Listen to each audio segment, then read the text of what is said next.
Honorable assistance, notre sommet se voudra donc être l'espace de 2 jours, un lieu d'échange, de partage, de discussion, où joutes intellectuelles et critiques constructives animeront les débats.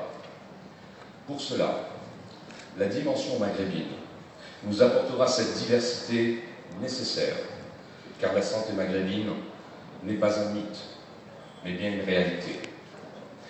J'ai personnellement eu à le vivre, et cette tradition de collaboration a déjà été tracée par nos aînés.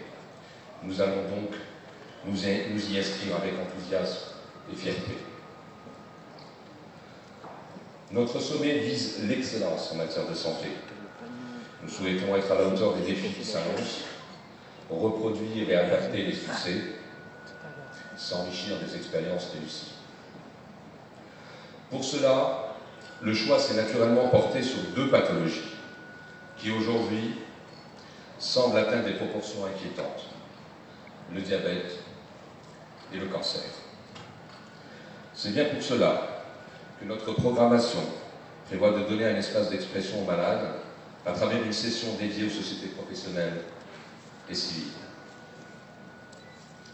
Notre programmation prévoira également des présentations magistrales, des tables rondes interactives, des ateliers de partage de connaissances et des possibilités de réseautage qui permettront à l'ensemble des délégués de collaborer, d'apprendre et former de nouveaux partenariats. En outre, les derniers produits, services et technologies pourront être dans la partie exposition du sommet, donc disponibles dans la partie exposition du sommet. Une thématique essentielle de ce sommet traitera de la lutte contre le cancer, qui demeure aujourd'hui une véritable épreuve pour notre système de santé. L'organisation et l'offre en sont les 2 enjeux essentiels. Par organisation, j'entends structuration de l'offre des soins, qu'elle soit verticale ou horizontale. Verticale par la mise en place d'institutions étant à même de permettre aux options et modèles choisis de se cristalliser dans les organisations déjà existantes, sanitaires et professionnelles, et en charge du dépistage et du soin.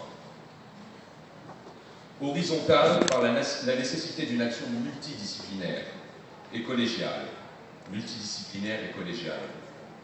Se poseront donc lors des sessions animées du second jour de ce sommet des questions fondamentales sur les modèles et les options à choisir, notamment sur les modalités d'élaboration ou d'exécution du plan cancer. Nous aurons également l'opportunité de bénéficier d'expériences dont celles de l'Institut Gustave Roussy, de l'Institut Curie de France, qui seront représentés par leurs premiers responsables respectifs, mais aussi du King Fahd Hospital d'Arabie Saoudite et du Cancer Luca Partner du Royaume-Uni, ainsi que l'Institut national d'oncologie Sidi Mohamed Ben Abdallah du Maroc. Honorable assistance, il ne saurait être d'organisation performante sans une offre thérapeutique de qualité et une disponibilité assurée. À ce titre, nous ne pouvons que saluer l'initiative de Monsieur le ministre du Travail, de l'Emploi et de la Sécurité sociale, Monsieur Taïeb Lour, qui par l'action de son département a permis de faire de la prise en charge intégrale des pathologies lourdes une réalité, et tisser un véritable réseau de prise en charge à travers le conventionnement. Si bien que nous sommes aujourd'hui fiers d'avoir l'ensemble de nos pharmacies de ville conventionnées sur l'ensemble du territoire national et une couverture de la médecine de ville en permanente progression. Ainsi, 2,8 millions d'Algériens atteints de maladies chroniques sont pris en charge intégralement, et notamment dans le diabète et le cancer.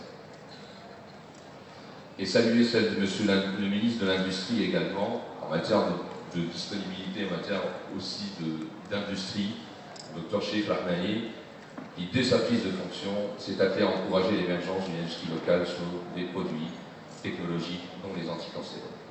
Par ailleurs, il est impérieux que l'ensemble des acteurs s'impliquent pour l'émergence d'une politique orientée vers l'accès des populations au traitement de demain, et notamment par la mise en place d'une véritable politique générique concertée qui permettra de générer les économies nécessaires au financement d'un arsenal thérapeutique innovant, qui puisse répondre au relief épidémiologique particulier de l'Algérie et aux enjeux de santé publique clairement identifiés.